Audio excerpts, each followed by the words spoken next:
Welcome back to my channel, The Coins World.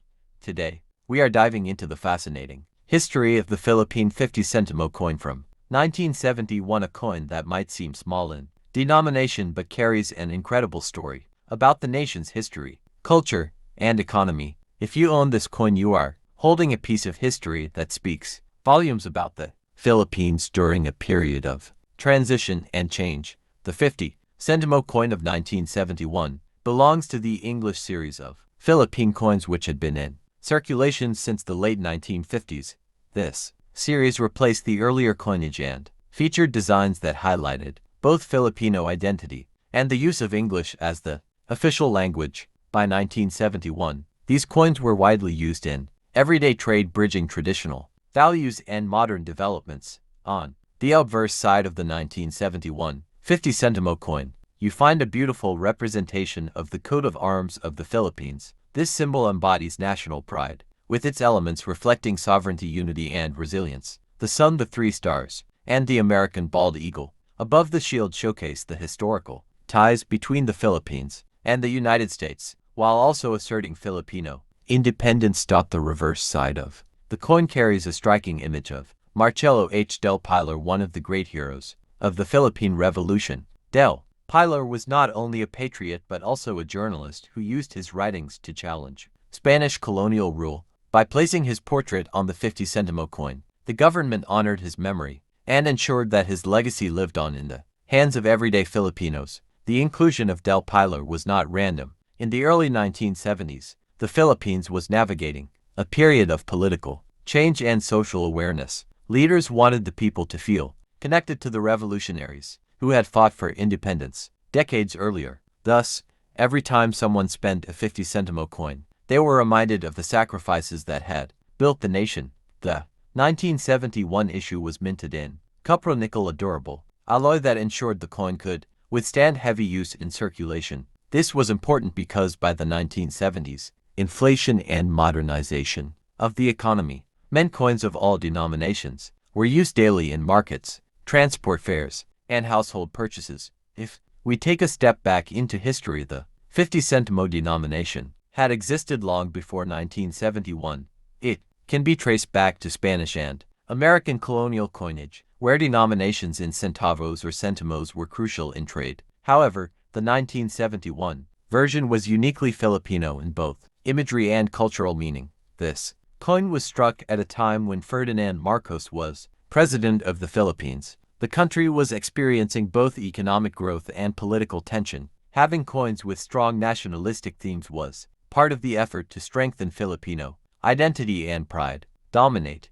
Coins like the 50 centimo 1971 become even more special. They remind us of a time when physical money carried. When comparing the 197150 centimo to coins from other countries of the same era, it stands out for its balance of colonial heritage and local identity. Few nations managed to blend past influences with national heroes as effectively as the Philippines did. The coin also traveled beyond the Philippines. Many overseas Filipinos carried these coins abroad, whether as pocket change or as sentimental keepsakes. For some families, the 50 centimo became a reminder of home. Economically, coins like the 50 centimo were essential in stabilizing transactions. Without smaller denominations, daily trade would have been chaotic. This coin ensured that pricing remained flexible and accessible for people across different income levels. In numismatic terms, the 1971 50 centimo is relatively common, but condition plays a huge role in its value. Coins in circulated condition are easy to find, but uncirculated or proof-like versions are far rarer and highly prized by collectors. On online platforms like eBay, this coin typically sells for modest amounts when circulated, often just a few dollars. However, high-grade versions or complete sets of English series coins can fetch higher prices, especially when purchased by international collectors. Auction houses have also seen interest in complete collections of Philippine coinage, where the 197150 centimo serves as an important piece of the puzzle. When presented in such sets, the value of this coin increases significantly. For many collectors, the true worth of this coin goes beyond money. It is about owning a part of Philippine history during a decade that shaped the modern nation. The emotional and cultural value often outweighs the financial one. The 1971 coin also teaches us how Currency reflects national stories. It was not just metal, but a message in people's pockets, reminding them of unity, pride, and the price of freedom. Today, as paper and digital transactions dominate, coins, like the 50 centimo 1971, become even more special. They remind us of a time when physical money carried both economic and cultural weight. Filipino collectors especially treasure these coins as heirlooms, passing them down through generations. For them, it is not just about numismatics but about identity and connection to their homeland. When international collectors look at the 1971 50 centimo, they see more than just a foreign coin. They see a country's resilience, a blend of cultures, and a hero immortalized in metal. The journey of this coin from pocket change in the bustling streets of Manila in 1971 to a collectible today shows how even small denominations can hold immense historical importance. Ultimately, the Philippine 50 centimo 1971 is a story of transformation. It reflects a nation looking back at its revolutionary past while stepping forward into a modern era.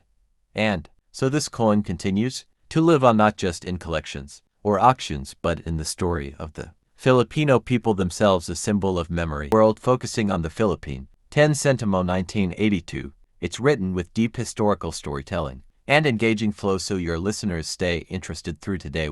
We're going to dive into the history of a small yet significant coin, the Philippine 10 centimo of 1982. At first glance, it may look like just another coin, but when you unfold its story, you'll find that it carries with it the echoes of a defining era in Philippine history. The year 1982 was not an ordinary time in the Philippines. It was right in the middle of Ferdinand Marcos's presidency and the years of martial law.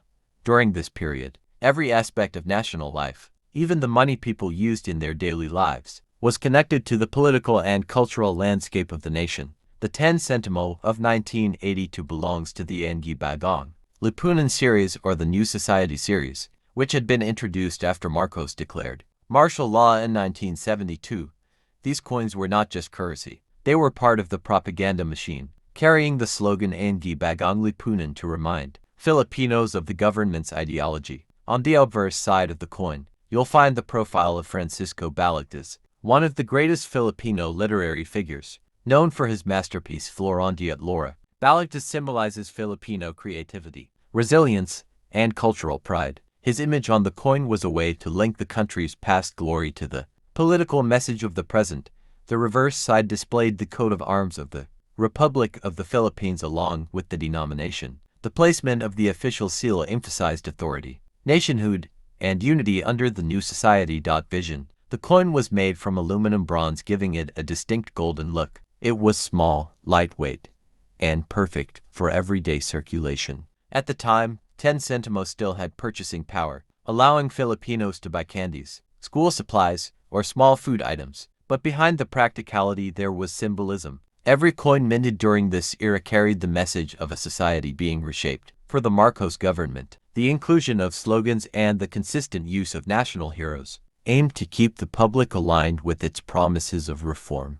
The phrase Engi Bagong Lipunan was more than just words. It was meant to reflect discipline, order, and national progress, though in reality, the Philippines during the 1980s was struggling with political unrest and growing economic challenges. The 1982 10 centimo thus becomes a window into the contradictions of its time. While it carried a symbol of culture and literature through Balagtas, it also stood as a reminder of state-controlled narratives and the power of propaganda. This makes the coin fascinating for collectors today. It is not made of precious metals, but its historical context gives it immense collectible value. It tells a story of both pride and struggle, of culture and politics interwoven. For the ordinary Filipino in 1982, however, where we uncover the fascinating stories behind coins that many people overlook. Today, we are diving into the 1988 Philippine 10 centimo coin, a piece that might seem small in value but carries a rich history, deep symbolism, and connections to the country's evolving culture and economy.